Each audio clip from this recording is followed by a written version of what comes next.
Pernah kebayang nggak gimana kalau belajar itu bukan cuma soal menghafal, tapi tentang beneran menciptakan sesuatu? Nah, kali ini kita akan bedah tuntas revolusi pendidikan STEM di Indonesia. Ini adalah sebuah pendekatan baru yang fokusnya adalah praktek langsung buat nyiapin generasi kita menghadapi masa depan. Oke, biar gampang, kita bakal bedah ini jadi 5 bagian ya. Kita mulai dari kenapa ini penting banget, terus kita definisikan ulang apa itu STEM, kita lihat gimana cara belajarnya, intip contoh langsung di kelas, dan terakhir, apa sih tujuan besar di balik semua ini? Siap? Yuk kita mulai. Oke, bagian pertama.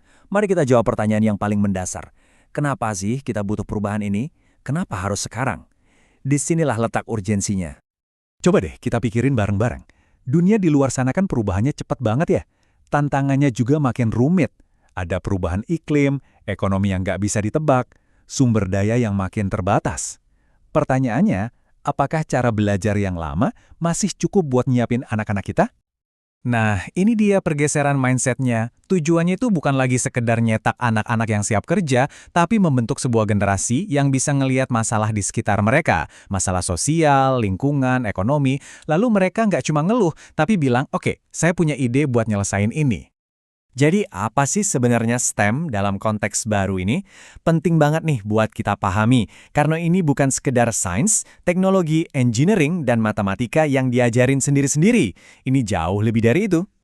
Kuncinya ada di kata terintegrasi. Jadi, coba lupakan dulu tuh tembok pemisah antar pelajaran. Dalam pendekatan ini, semua bidang ilmu itu dirangkai jadi satu kesatuan. Tujuannya cuma satu, buat mecahin masalah yang beneran ada di dunia nyata. Terus gimana cara kerjanya? Ada 3 pilar utama. Pertama, semuanya harus berawal dari masalah yang nyata, yang relevan sama kehidupan anak-anak. Kedua, mereka diajak pakai cara berpikirnya ilmuwan dan insinyur, jadi ada proses yang terstruktur. Dan ketiga, yang paling penting, semua pelajaran itu dilebur jadi satu, saling mendukung buat nemuin solusi. Perlu dicatat juga ya, ide ini tuh bukan ujuk-ujuk muncul kemarin sore. Konsep STEM terintegrasi ini udah berevolusi secara global selama puluhan tahun. Jadi, ini bukan coba-coba, tapi sebuah pendekatan yang terus disempurnakan, dan sekarang Indonesia mengadaptasinya untuk kebutuhan kita. Oke, teorinya udah kebayang. Sekarang bagian yang paling seru. Gimana sih wujudnya di dalam kelas? Jawabannya ada di prinsip belajar dengan melakukan. Ini adalah perubahan total dari cara belajar yang pasif menjadi super aktif. Bedanya tuh langit dan bumi. Coba bayangin, cara lama itu kan guru di depan, kita dengerin, catet, hafalin, terus ujian, titik. Nah, cara baru ini beda banget. Guru ngasih tantangan, terus anak-anak yang bergerak. Mereka eksplorasi, diskusi, ngerancang, bikin sesuatu, sampai presentasi. Peran guru pun geser, dari penceramah jadi fasilitator. Nah, jantung dari semua kegiatan ini namanya praktik saintifik dan engineering. Anggap aja ini semacam resep atau kerangka kerja yang jadi panduan. Inilah yang mengubah anak-anak dari sekedar konsumen informasi menjadi seorang pencipta. Langkah pertamanya itu selalu dimulai dari rasa penasaran.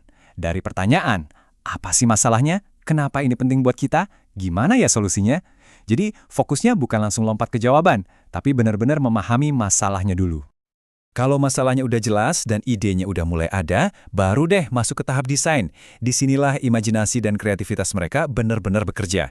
Mereka mulai bikin sketsa, bikin rencana, mikirin langkah-langkahnya secara detail. Lalu masuk ke tahap eksekusi. Mereka membangun prototipenya, lalu diuji dan dievaluasi. Dan di sini nih bagian pentingnya, gagal itu bukan akhir dunia. Justru, gagal itu adalah data. Itu adalah kesempatan belajar. Dari situ mereka bisa tahu apa yang kurang dan bisa bikin yang lebih baik lagi. Oke, teori udah, prosesnya juga udah. Sekarang kita lihat contoh nyatanya yuk. Gimana sih penerapan STEM ini di sekolah-sekolah di Indonesia? Contoh pertama ini keren banget karena datang dari SLB untuk murid dengan hambatan pendengaran. Ini bukti kalau pendekatan STEM itu buat semua orang. Tantangannya simpel dan relevan. Di sekitar mereka banyak limbah minyak jelantah. Gimana caranya biar bisa jadi sesuatu yang berguna? Dan lihat deh, gimana semua ilmunya nyambung di sini. Mereka belajar sains buat ngerti proses kimianya. Mereka belajar teknologi waktu pakai alat-alat sederhana. Mereka belajar engineering pas ngerancang alur kerjanya. Dan tentu aja belajar matematika biar takarannya pas. Nggak ada lagi tuh pelajaran yang berdiri sendiri-sendiri. Hasil akhirnya jauh lebih berharga dari sekedar sabun. Anak-anak ini jadi punya keterampilan praktis, mereka jadi jauh lebih percaya diri, dan bisa kerja bareng tim. Dan yang paling keren, mereka merasakan langsung gimana rasanya jadi bagian dari solusi untuk masalah di komunitas mereka. Dan jangan salah, pendekatan ini fleksibel banget. Ini bukan cuma buat anak gede. Kita lihat contoh dari tingkat PAUD. Tantangannya sederhana dan dekat banget sama dunia mereka. Wah, ada banyak jeruk nih. Enaknya kita apain ya? Kelihatannya mungkin cuma kayak main-main ya. Tapi di balik keseruan itu, mereka lagi belajar pondasi STEM loh.